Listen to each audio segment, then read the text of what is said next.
A teenager died after attempting the Pocky One Chip Challenge, and now the manufacturer is pulling the product. Are One Chips so spicy they can actually kill you? Is TikTok to blame? Will Hershey be sued? All this and more as we unpack the Pocky One Chip debacle. This year's chip comes in a small coffin-shaped box with an image of a red screaming skull. The ingredients boast having 2 of the spiciest peppers in existence inside. And even though Pocky changed the website now, at one point they included judgmental titles for how long a challenger can last. Last 10 minutes and you're a slitherer. 30 minutes and you're venomous. Last 1 hour and you're an apex predator. But nothing about, hey, if you feel really bad, stop. The titles don't mean anything. You should prioritize your health over social status. The exact challenge instructions Pocky include are: 1. Read the warning. 2. Eat the entire chip. 3. Wait as long as possible before eating or drinking anything. 4. Post your reaction on social media. So it was fairly well known and publicized that Pocky was actively encouraging consumers to hold out as long as they can. And TikTok only threw viral gasoline on that fire. Not only that, but there was plenty of evidence that Pocky knew or should have known that kids were using their product, with viral videos and news stories from all over the country of kids getting seriously sick. And yet, they did nothing. It took a death, allegedly from one of their chips, until they pulled the product from the shelves. Some people like spicy food. Me? I'm a simple guy. I don't think my food should hurt me, let alone kill me. But I get it. The youth love challenges. It seems like every form of entertainment these days is based around someone getting hurt. Back in my day, you had one challenge: keg stands. And if you died from good old-fashioned alcohol poisoning. Now, it seems like every day there's a new crazy TikTok challenge. We all remember the so-called Tide Pod challenge. Until 2018, the only thing people associated these guys with were dirty undies. 2020 saw the Benadryl challenge, where contestants purposely OD'd on antihistamines. As a result, you guessed it, at least 2 teenagers died from attempting the challenge. The following year, at least 20 children died attempting the Blackout challenge, which I'm not even gonna get into. The point is, the Lug Nut challenge, the Devious Lick challenge, the Egg Crate challenge. Seems like every year these things get darker and darker. It seems like the rule of thumb is, if it's a challenge, someone's gonna die from it. So why isn't TikTok doing anything to moderate these challenges? Can they be held accountable? Probably not. Turns out TikTok and most social media sites are protected by a law that dates back all the way to 1996. Wanna know what I was doing in 1996? Mike, we get it, you're old. That's right, and you all have to respect your elders. So before this video goes any further, make sure to like, subscribe, and leave a respectful comment below, or you'll have bad luck for 10 years. Wow, nice chainmail reference. You pull that one from your BlackBerry?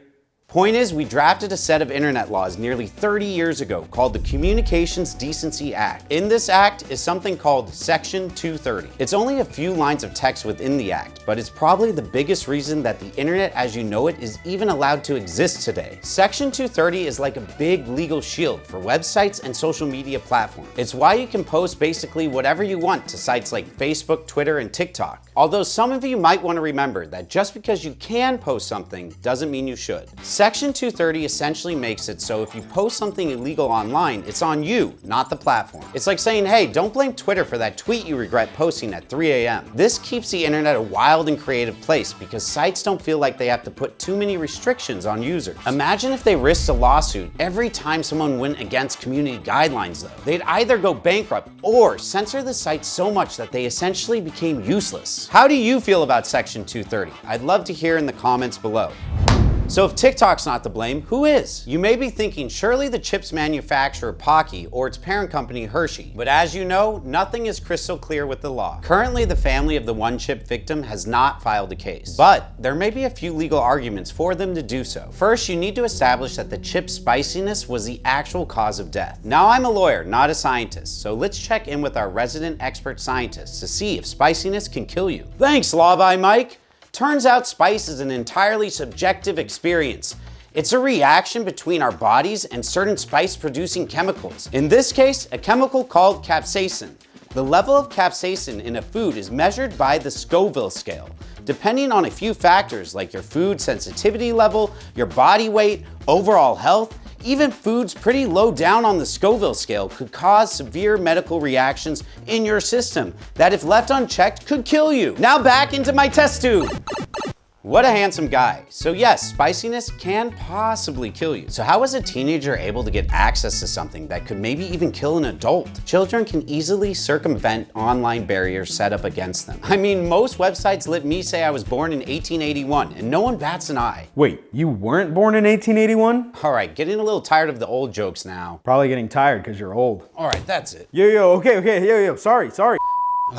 Where was I? But even though Pocky warns that the chip is intended for adults only, it's not like there's any laws against selling chips to minors. Pocky just warned against it, which may actually give them more protection. One stronger argument is something us lawyers like to call failure to warn. Companies have a duty to adequately warn of any dangers or risks that could be associated with the product. Consumers injured by the products that failed to warn them of the dangers have grounds to sue for failure to warn. Some objects possess an inherently dangerous use, and therefore do not need to warn consumers about obvious risks. For example, a pair of scissors or kitchen knives are obviously sharp and dangerous. They're purchased specifically to cut and therefore aren't required to provide a warning label to users to warn about the risk of injury. The law also doesn't require warning labels for every hypothetical danger a product poses. Assuming that the victim did die from eating the chip, the argument here is that the manufacturer knew or should have known that death was a possible risk. But the manufacturer will argue that it was an unknown risk, an incredibly rare incident, and therefore they didn't need to warn. Which seems crazy, right? I can't even buy a bookshelf without 1,000 warnings about how it could kill me.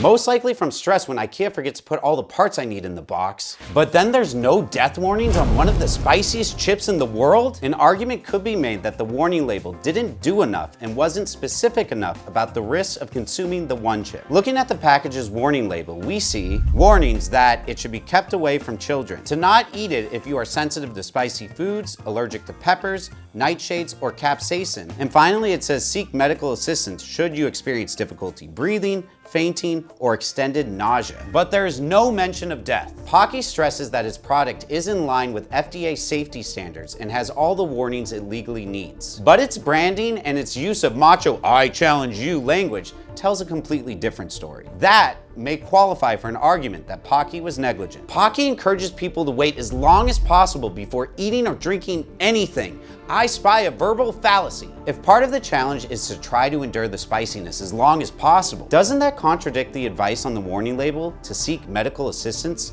should you experience difficulty breathing, fainting, or extended nausea? So could an argument be made that Pocky was liable through negligence? Maybe. On one hand, there is a warning on the packaging, but on the other, the product is actively encouraging you to endure as much pain as possible and post that pain on the internet. So maybe a jury could go either way on this. While Pocky and its parent company Hershey could be taken to court for this event, a settlement is a likely outcome. And maybe they'll take the product off the market permanently, or maybe they'll reintroduce it with more serious warnings and disclaimers. So with Pocky's liability unclear and TikTok seemingly off the hook, who will stop the next viral challenge before it's too late? Well, honestly, you guys. Every one of you has the ability to stop yourself. Or more likely, that one friend that you know is going to be an idiot who thinks it's a good idea to film themselves doing something dangerous. There are plenty more ways to have fun and plenty more ways to post silly stuff online without putting your health at risk. Don't ever put yourself at risk because of a challenge. That's it. I, Law by Mike, in an effort to appease the algorithm gods, will now attempt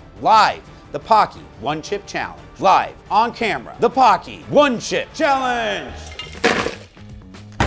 There. How about we all do the Law by Mike challenge so you can go the longest staying safe and healthy. That's what makes you an apex predator in my book. Boring! Surprise ice bucket challenge! That's a solid battery!